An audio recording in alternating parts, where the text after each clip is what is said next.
então vimos aí como que as uvas foram, como é que é o ciclo da planta, nós vimos poda, nós vimos a interferência do solo, a interferência do clima e tudo mais. Para quê? Para que a gente possa, né, falamos sobre o terroir, para que a gente consiga chegar aqui por último e falar sobre maturação e colheita, o ponto alto. Nós implantamos um vinhedo, nós enxertamos, nós tornamos ele produtivo, fizemos ciclos de podas, secas, podas verdes, e agora a gente colhe a uva. Uma coisa que eu acho que é importante falar, que no Brasil nem sempre a gente tem esse conceito de vinhas velhas. Eu acho que às vezes é um pouco forçado falar em vinhas velhas no Brasil, porque vinhas velhas, imagina, tal como uma pessoa, à medida que você envelhece, você vai tendo algumas deficiências, você vai tendo alguns problemas metabólicos. Assim acontece também com as plantas. Ou seja, as plantas começam a produzir menos e elas só vão produzir, e mesmo melhor do que quando eram jovens, estando numa boa condição, estando num clima adequado, estando num solo adequado. E isso nem sempre acontecia no Brasil, por vários motivos, por não estar num lugar adequado e sobretudo porque algumas vezes nossos vinhedos tinham vírus. E a presença dos vírus tirava muito da vitalidade da planta e o vinhedo, quanto mais velho, pior era. É importante dizer isso porque a gente não tem ainda. Estamos começando a ter condições de falar de vinhos de vinhas velhas no Brasil, mas até o momento a gente não tinha. De todo modo, a gente precisa, só para ter um paralelo, um vinhedo de vinha velha no Brasil, a gente está falando aí 30, 40 anos. Na Europa a gente está falando 60, 70, 80, 100 ou até mais que 100. Né? Então nós somos ainda neófitos nisso. De todo modo, temos lá o momento da colheita da uva. A uva vai acumulando açúcares, criando e acumulando açúcares na baga. A baga vai aumentando, como a gente viu naquelas outras imagens, ela vai deixando de ser verde, vai ganhando sua cor, ela aumenta até um ponto que ela estabiliza o volume e eventualmente até diminui um pouquinho à medida que se desidrate. E os açúcares vão sendo criados e depositados na baga. São criados, né, por fotossíntese, sobretudo, nas folhas, mas translocados para as bagas. O ácido tartárico também, ou na realidade os ácidos todos, têm seus teores diminuídos. Assim que a maturação vai avançando, o nível de ácidos diminui. Alguns, inclusive, salificam e outros até mesmo podem ser convertidos em açúcares. Isso aí depende da rota metabólica de cada um. Os aromas aumentam, tá? Basicamente como essa linha dos açúcares. E os polifenóis e cornos tintos, eles seguem uma linha parecida, só que eles chegam num patamar que se a gente continuasse açúcares, eles seguiriam subindo, e talvez até mais à medida que a uva desidrata. Os polifenóis, né, que inclui aí cor e taninos, eles estabilizam e mesmo eles têm uma certa queda. Tá? Então, pensar no ponto ideal de maturação da uva é bastante importante mesmo. E diferentes vinhos requerem diferentes uvas. Veja só, um vinho branco que a gente quer mais acidez, menos álcool, né? O álcool vem dos açúcares fermentados. A gente não quer esse exagero de álcool e a gente quer acidez, o que significa que o ponto de maturação dessa uva é muito anterior a um vinho tinto, em que eu tenho que ter uma boa concentração de polifenóis, em que eu tenho que ter um teor alcoólico não necessariamente tão mais alto, mas principalmente que eu tenho que ter uma acidez mais baixa para ter um vinho mais harmônico. Qualquer desses dois casos é muito diferente de um vinho licoroso, um vinho de colheita tardia, em que eu quero um vinho com um resíduo de açúcar natural, que portanto eu tenho que esperar que essa curva seja cada vez mais íngreme, que eu acumule cada vez mais açúcares, e que manter a acidez até é importante, mas que dependendo do método eu não tenho como ter os dois mundos, tem alguns métodos que sim, mas de todo modo o que eu preciso é uma uva muito madura, com uma grande quantidade de açúcares. E entender isso é importante para a gente saber quando colher uma uva. A gente fala bastante que os espumantes são feitos com uvas quase verdes, não é bem verdade, são um pouco maduras, o que é diferente, porque isso já é madura. Mas essas plantas, essas uvas, me desculpem, elas se beneficiam bastante de ter menos teor alcoólico à medida que a refermentação vai acrescentar álcool, além do gás carbônico, na segunda fermentação, e de uma acidez crocante, até eu diria, de uma acidez mais pungente, mais saliente, mais agradável para aquele vinho que é refrescante. Então, saber que vinho se quer, que uva se tem e qual que a conjugação desses fatores que eu posso ter é bastante importante para obter sucesso. Só para você ter ideia, a estrutura da baga é mais ou menos essa. A gente tem aqui um pedicelo que se liga no engaço, que é aquele que a gente chama de cabo, né? A gente tem um pincelzinho aqui, quanto mais maduro, menos a gente consegue perceber, mas é um feixo de fibras que fica, no qual fica presa a uva, tem esse eixo central aqui, e a gente consegue perceber isso quando abre uma uva, quando morde ela no meio, principalmente essas uvas de mesa, né, que são crocantes. A gente tem a casca, a gente tem as sementes e a polpa, e a parte que mais acumula açúcares é na casca, tá? E na região próxima a ela, ficou um pouco torto aqui.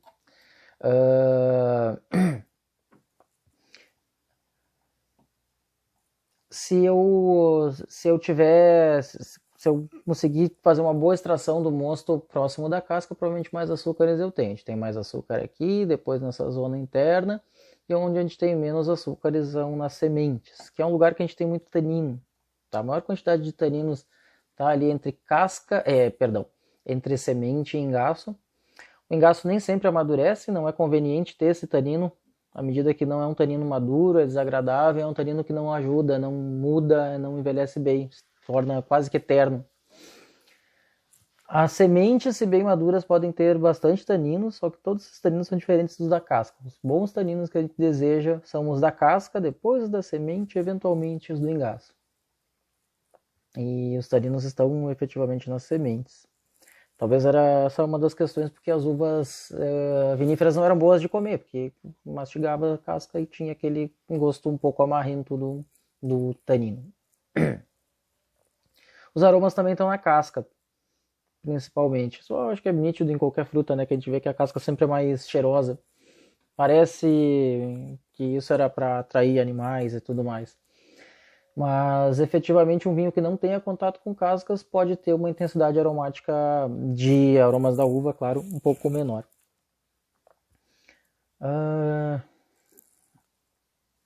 Então, a retirada da semente pode acontecer em algumas vinificações, sobretudo a vinificação em tinto, quando a gente acha que a semente não é bem madura. Mas o que a gente tenta é trabalhar com uma uva bastante madura para conseguir obter o sucesso que a gente quer, né, com aquele objetivo almejado.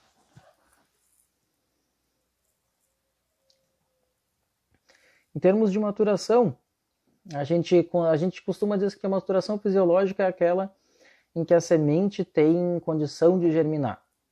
A gente está pensando do ponto de vista da planta, tá? Não necessariamente é a melhor maturação para quem vai fazer vinho. Maturação industrial era considerada quando ela tinha maior quantidade em açúcares, só que esse conceito ele é muito ultrapassado e muito limitado,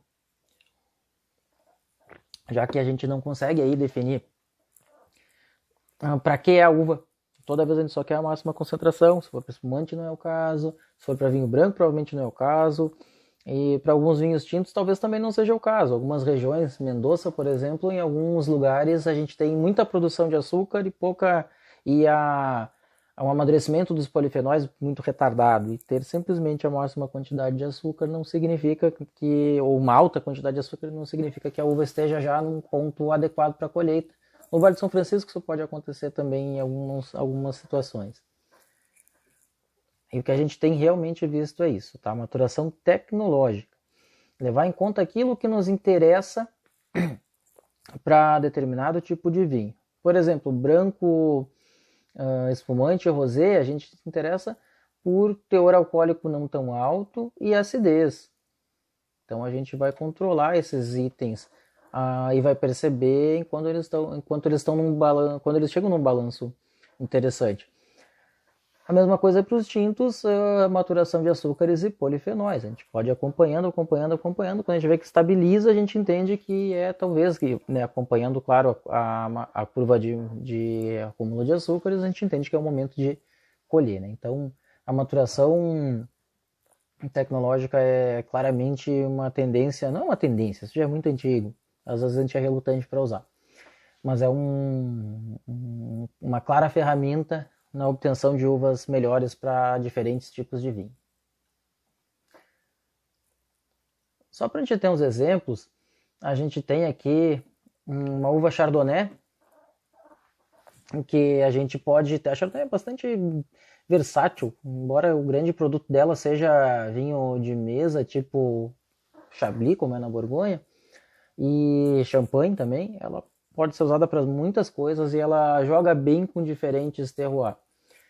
Em todo caso, como é que a gente poderia ter na Chardonnay? Uma uva para espumante, a que recém amadureceu. A gente podia estar no mesmo vinhedo, na mesma região. Claro, nem toda região te permite maturações muito longas. Vamos dizer Campanha Gaúcha, que é um lugar, ou mesmo o Vale de São Francisco, que é um lugar que costuma ter uma possibilidade boa de amadurecer a uva por mais tempo. Eu quero fazer espumante. Amadureceu, tchau, é isso que nós queríamos. Vou lá controlar a acidez, açúcar, quando tiver num ponto conveniente, eu faço a colheita. Não é espumante, mas é um vinho mais jovem, mais fresco, ou não jovem, mas com um bom frescor, uma boa acidez. A uva talvez é próxima àquela do espumante, um pouquinho mais madura.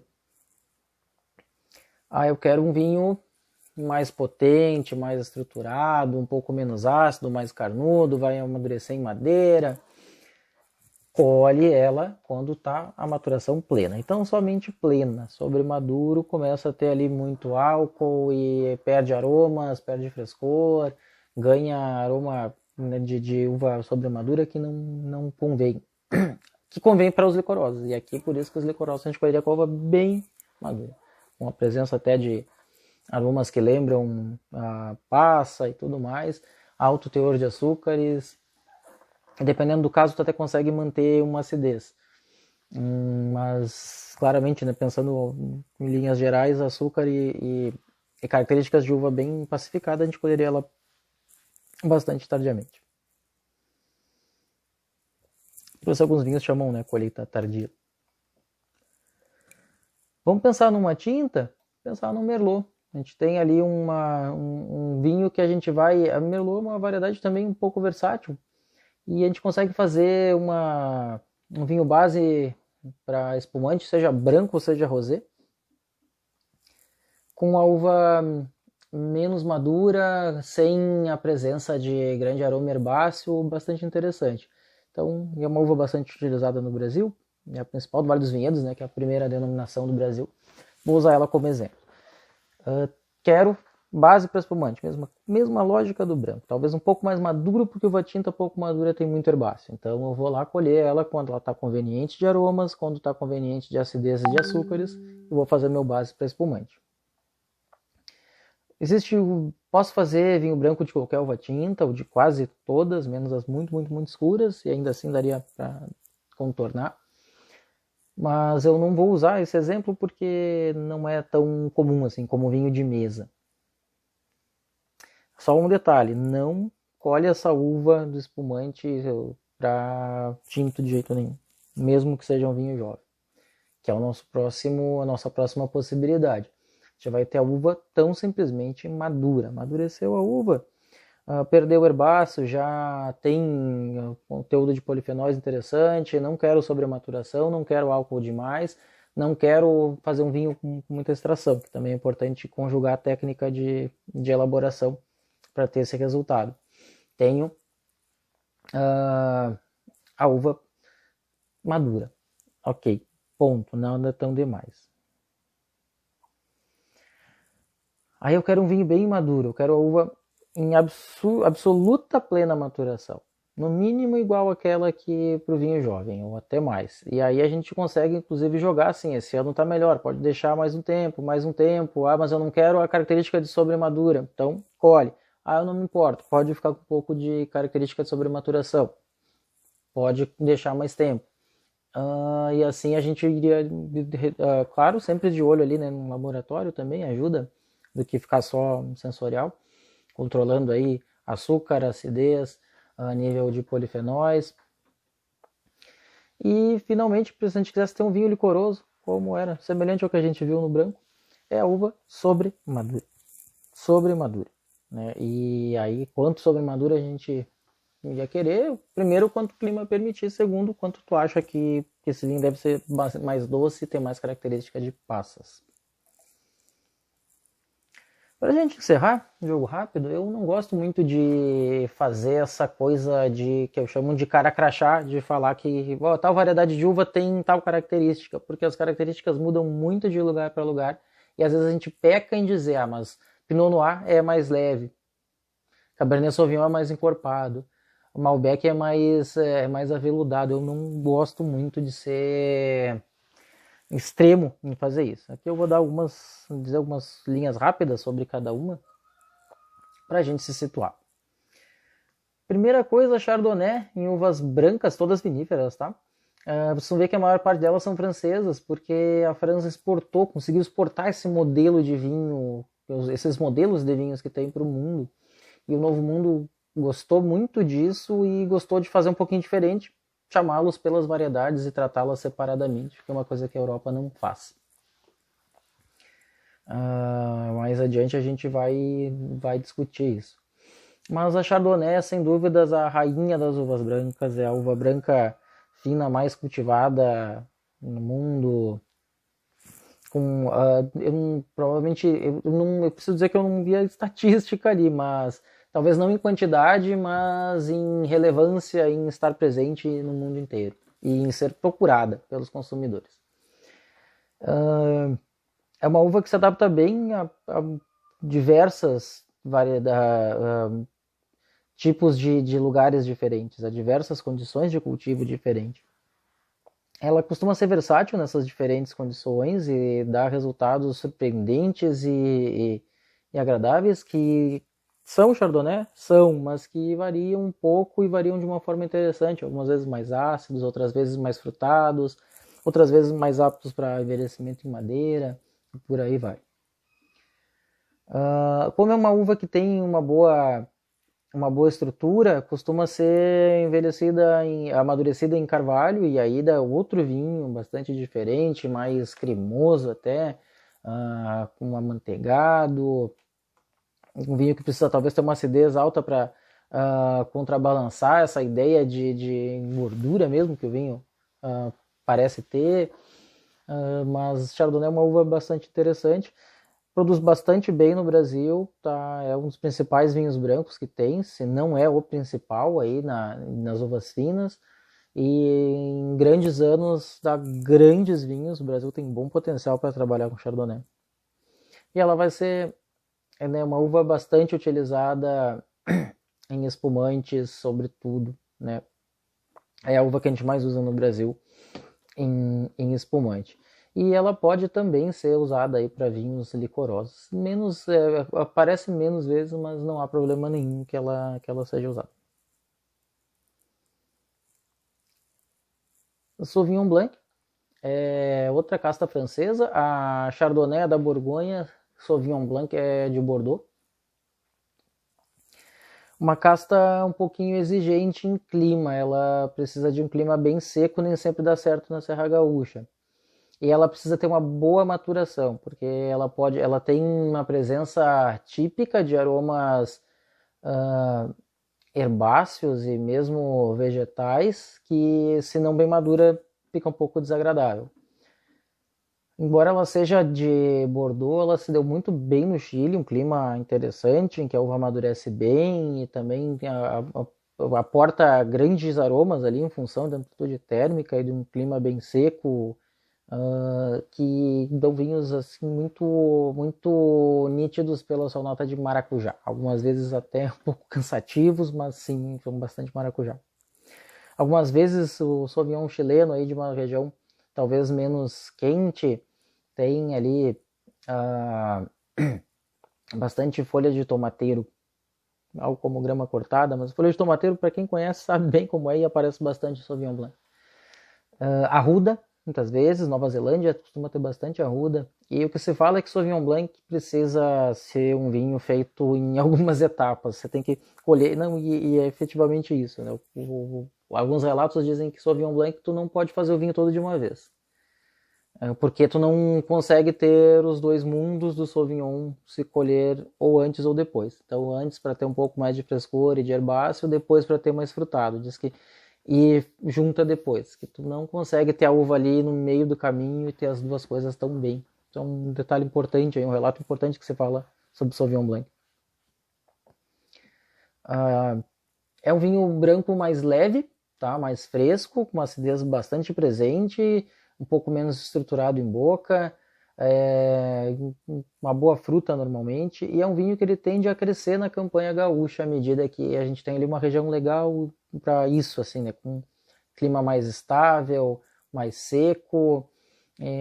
No Uruguai tem vários Sauvignon Blanc interessantes, e eu acredito que a campanha gaúcha tem alguma proximidade aí de características com o Uruguai. Acredito que a gente possa ver muita coisa boa dessa uva saindo de lá.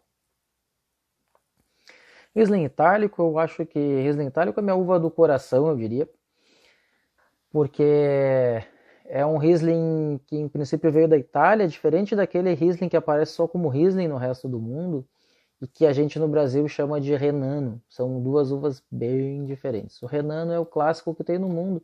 O Riesling Itálico tem a gente, a Áustria e a Itália, e a gente ainda é mais pródigo em tê-lo em grande quantidade. A questão é que o Riesling Itálico dava muito certo no Brasil, quando a gente começou a introduzir assim mais massivamente as uvas finas, e tinha um bom resultado. A questão toda foi que à medida que a gente foi introduzindo outras variedades e que o consumidor começou a beber mais vinho, ele descobriu um nome mágico.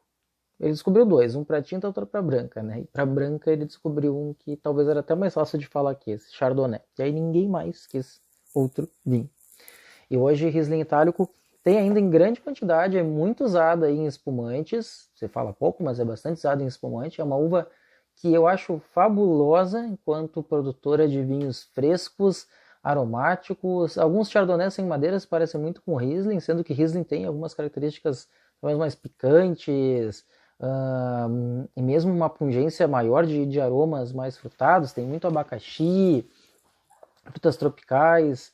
Eu sou um grande entusiasta da Riesling, mas entendo que eu sou o voto vencido, porque ela não vai deixar de existir, mas infelizmente não será a protagonista. Será uma grande coadjuvante em bons espumantes, inclusive em alguns de relevante importância no Brasil, e alguns vinhos de mesa.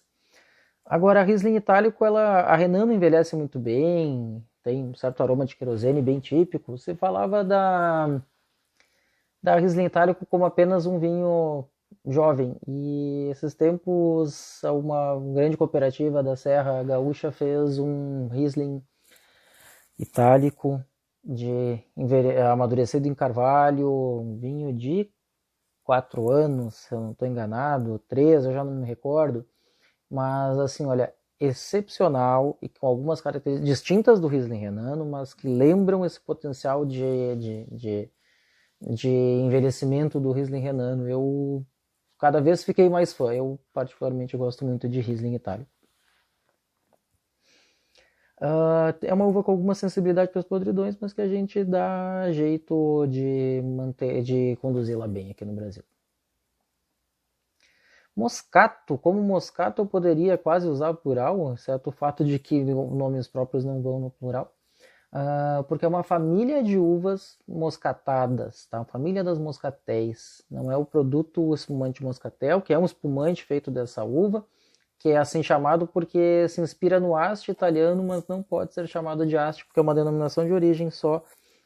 Uma determinada região do Piemonte pode chamar o produto espumante feito daquela forma de Asti.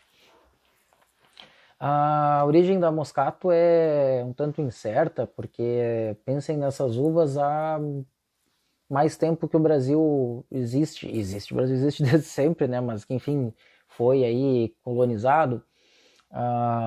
Já havia civilizações que faziam trocas de mercadorias, plantas, e as uvas os vinhos já interessavam, as uvas percorriam várias distâncias, nem sempre é fácil descobrir de onde vem cada uma. O Moscato foi um caso, é um desses casos, mas que aparentemente tem origem na Itália. E é importante dizer, os moscatos são vários. Esse aí, por exemplo, é o moscato bianco ou branco, que é o moscato utilizado lá no Piemonte. Mas a gente tem o moscato giallo, né, que é o moscato amarelo, o moscato canelli. Tem diversos tipos de moscato. Tem moscato escuro, inclusive, né? Moscato de Hamburgo é uma uva escura. Moscato tonel, e fora alguns híbridos com moscato também. A gente aqui no Brasil costuma dizer que a gente usa um moscato bianco, e a principal região em que a gente tem ali moscato é Farroupilha, extremamente famosa por ter a maior área de uva moscato no Brasil. Mas além de ter a maior área, você acabou descobrindo que é tem várias possibilidades, né? Os vinhedos vão sendo implantados, colhendo pegando material do vizinho, e acaba se descobrindo que a moscato que se achava que era branco, na verdade era um moscato casalese, que quase não existe mais, de origem italiana, e que quase não tem mais na Itália. Isso é interessante. E a gente tem hoje uma indicação de procedência de vinho moscato em Farroupilha. Acho importante, acho um produto típico, acho um produto que a gente produz inclusive melhor que chega de Asti da Itália aqui pra gente. Não é um vinho doce necessariamente, espumante moscatel é. O vinho pode ser seco, mas sempre aromático, porque é uma característica dessa casta. Tá, Chardonnay, Sauvignon Blanc não tinham aromas, tinham, mas a característica de ser aromática são plantas que têm mais são muito mais fragrantes, têm uma riqueza de compostos aromáticos muito maior e sentidas também, né, em mais intensidade. A gente tem a moscato, às vezes ela é um pouco suscetível à podridão, mas eu acho que é um produto que a gente deveria se orgulhar de ter, porque cai bem com sobremesas e é muito típico nosso. Aí a gente passa para as tintas. Eu gostaria de lembrar que, claro, são algumas. A gente tem a possibilidade de ter um material suplementar com mais castas, e há diversos sites hoje, né, que vão ter descrições sobre elas. Aqui eu faço um apanhado rápido sobre as principais e sobre algumas impressões que eu tenho, à medida que eu não gosto muito quando a gente taxa, ó, essa é a leve, essa é a frutada, essa é a que envelhece. Então, um pouco do que eu faço aqui é tentar quebrar isso. Mas Cabernet Sauvignon está no mundo todo, está para as tintas como o Chardonnay está para as brancas. Se alguém quer tomar um vinho branco, pede Chardonnay. Se alguém quer tomar um tinto, pede Cabernet Sauvignon. Isso aparentemente é legal porque o produtor pode, o consumidor pode, né, facilmente acertar Cabernet Sauvignon. Mas primeiro que Cabernet Sauvignon, igualzinho Chardonnay, ou diferente até, Chardonnay, é diferente no mundo inteiro, a depender de onde é cultivado. Segundo, Chardonnay, Cabernet Sauvignon não é a única uva que existe no mundo. E aí, parecido com o que aconteceu aqui no Brasil com a Riesling, Cabernet Sauvignon suplantou Cabernet Franc e mesmo apagou um pouco o brilho da Merlot, que é uma casta que dava muito bem no Brasil. Mas é a casta que o mundo quer. Ela é de Bordeaux, Ela é uma uva que amadurece tardiamente e que tem uma relativa boa resistência a fungos, mas que o fato de ela amadurecer tardiamente é problemático para as regiões mais frias e mais chuvosas. Principalmente quando elas são as duas coisas juntas, porque aí a uva precisaria ficar mais tempo no pé, ela não pode, ela é colhida menos madura do que deveria, e Cabernet Sauvignon sem estar plenamente maduro, não vou nem falar, né? Vou apenas escrever. Tá? E vou dizer que este aroma é devido às pirazinas, metoxipirazinas, que são moléculas que têm, enfim, esse cheiro, tá? Que é, enfim, pimentão, para não ficar perdido aí, tá? Bota um pimentão no vinho? Não. Planta um pimentão do lado? Não. São aromas que os aromas do vinho ou vêm da uva, ou se desenvolvem na fermentação, ou, quando é o caso, no envelhecimento, no amadurecimento e envelhecimento. Mas esse cheiro vem da própria uva. Às vezes é o mesmo composto que tem no pimentão, em quantidades menores, às vezes é diferente, mas que lembra pimentão, tá? Não tem muita... Não tem sempre uma única resposta para isso. Mas certamente as respostas não são que tem pimentão no vinho e nem que foi plantado pimentão do lado do vinhedo.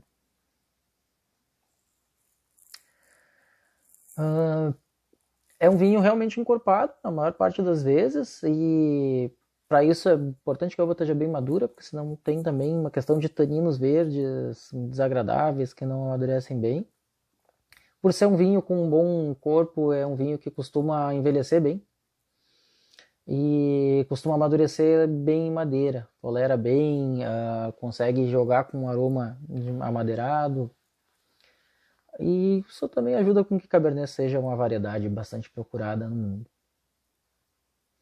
Outra coisa que as pessoas procuram bastante é madeira. Aprender um vinho com madeira, querem tomar vinho com madeira. Mesmo quando isso não é exatamente bom.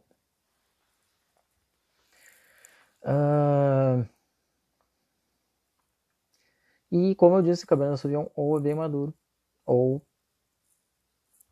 é de um Merlot, que costuma funcionar um pouco melhor. Tem menos problema de ter herbáceo e ter taninos muito, muito agressivos. Cabernet Franc. Importante dizer, Sauvignon Blanc não é Cabernet Sauvignon branco.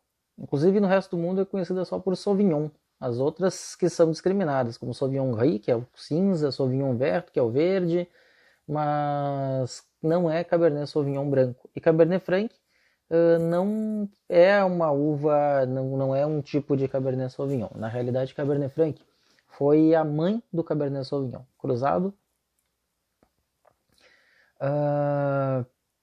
com Sauvignon Blanc, por incrível que pareça. Lá em Bordeaux, todas as três são de Bordeaux.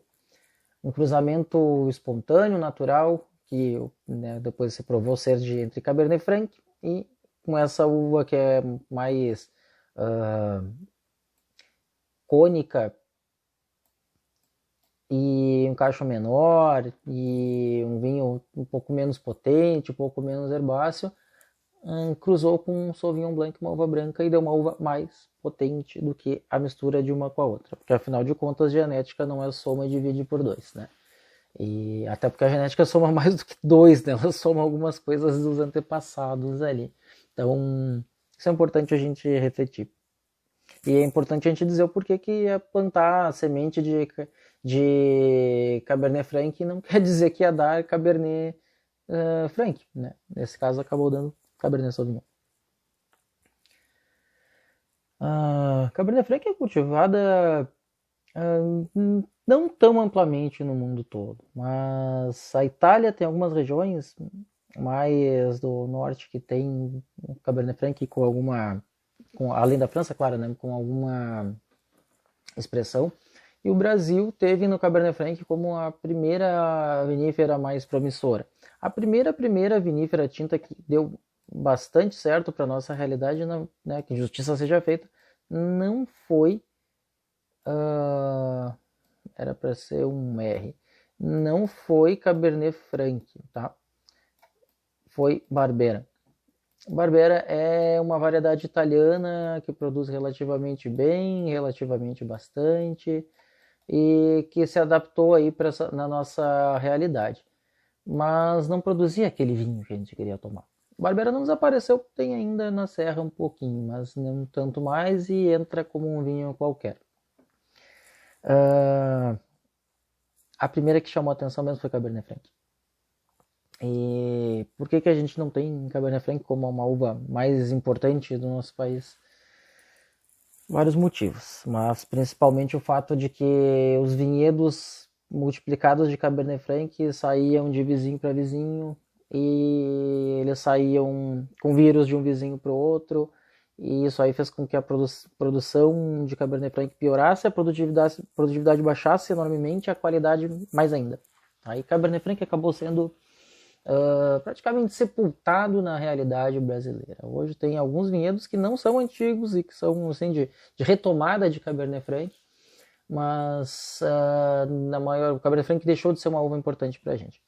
E antigamente o que tinha, assim, antigamente mais de 30 anos atrás, normalmente quando um vinho dizia só Cabernet, um vinho brasileiro, do vinho da Serra Gaúcha, era Cabernet Franc. Não sei se era uma jogada de marketing, para não dizer bem se era Sauvignon ou se era Franc, mas eles vinham como Cabernet apenas. Eventualmente era mistura, mas realmente eu não sei. O que é importante a gente dizer também, que Cabernet Franc foi, além de morrer por si próprio, foi, né, sepultado por Cabernet Sauvignon. Quando entrou aqui, o produtor gostou, viu que o cacho era maior que o Cabernet Franc, viu que produzia bem. O Adolfo Lona, que foi enólogo aí da Delantier por muito tempo, conta essa história quase com essas palavras no livro que ele escreveu. Recomendo até dar uma olhadinha. E é isso, né? Cabernet Sauvignon chegou, opa, deu certo, vamos com tudo. A empresa gostou, o produtor gostou, a uva não deu lá tão grande coisa. Os primeiros Cabernets eram herbáceos e pouco maduros ao extremo, mas foi a uva que venceu esta querela, e assim tem sido até hoje, e assim tem sido no mundo, tá? Chile tem alguns Cabernet Franc interessantes, não é a uva principal deles. A própria Bordeaux, né, tem ali vários Cabernet Franc interessantes, mas é difícil achar 100% varietal. E eu lamento que a gente tenha perdido assim essa veia de fazer Cabernet Franc. Os primeiros grandes vinhos de Cabernet Franc, inclusive, foi o Granja União. Bem fotos na internet de uma garrafa diferente, um pouquinho afunilada no mais profundo, e nossas primeiras experiências varietais, história praticamente viva do Brasil.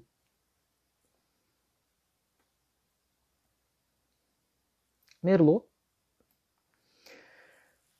mais uma vez, né, quase comum, não como novidade, mas é uma casta bordalesa. Ela tende a ser um pouco menos potente que Cabernet Sauvignon, mas eu não gosto de falar isso assim com muita veemência. Muito simplesmente porque várias são as situações de cultivo que podem fazer ficar mais ou menos mais ou menos encorpada, mais ou menos estruturada, ter mais ou menos aptidão para envelhecimento. Eu, entre várias tintas, eu não gosto muito de pôr elas em escadinha. E são elas Cabernet Sauvignon, Merlot, Cabernet Franc, Carmener, Syrah e Malbec. Para mim, eu entendo elas como no mesmo patamar, variando de caso a caso e costumando ser mais, por exemplo, Malbec costuma ser mais adocicado, Merlot costuma ser mais aveludado, Cabernet Sauvignon mais intenso, mais encorpado, mas isso tem muito a ver com onde é produzido e com que mentalidade, né, com que intencionalidade é produzido. Então, eu particularmente não gosto muito de ser extremo em dizer é isso ou aquilo.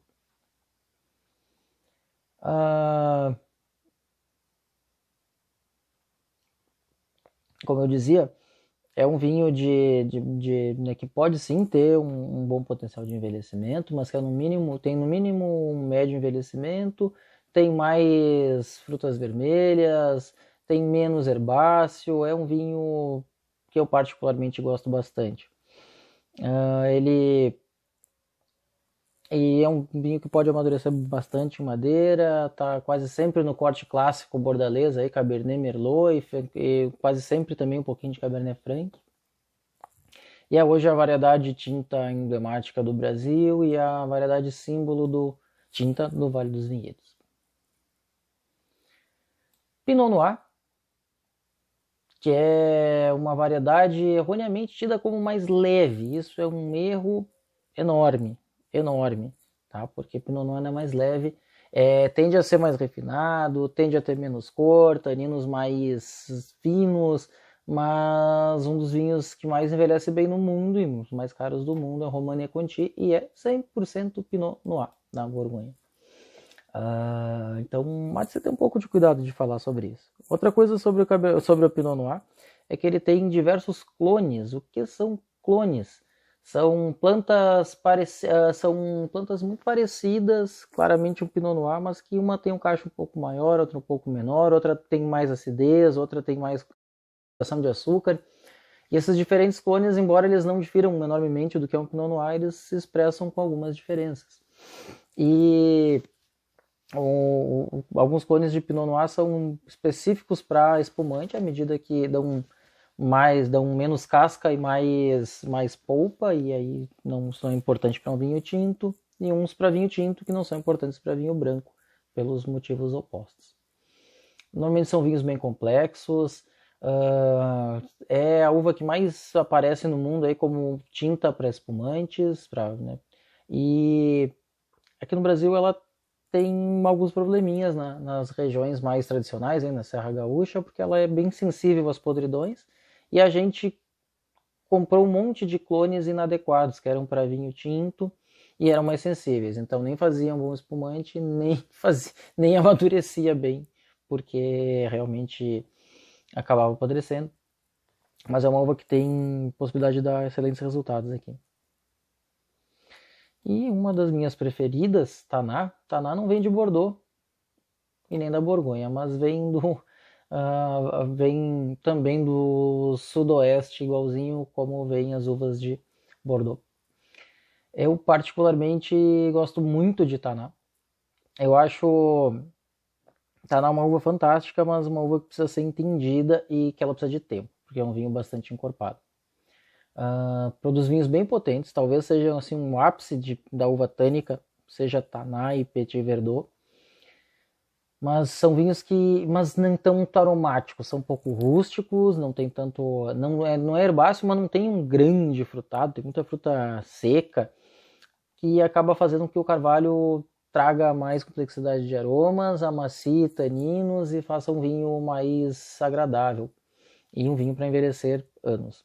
Tá? E eu particularmente acho que ela tem uma boa adaptação no Brasil, mesmo na Serra Gaúcha, que é um clima menos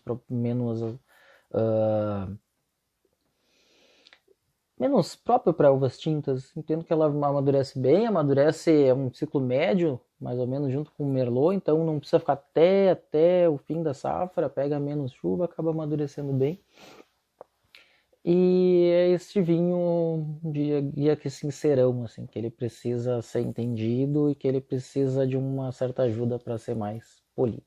E com isso, eu falei sobre algumas variedades principais, sobretudo na realidade do Brasil, tem muitas outras, aconselho que vocês deem uma lida nas que têm interesse.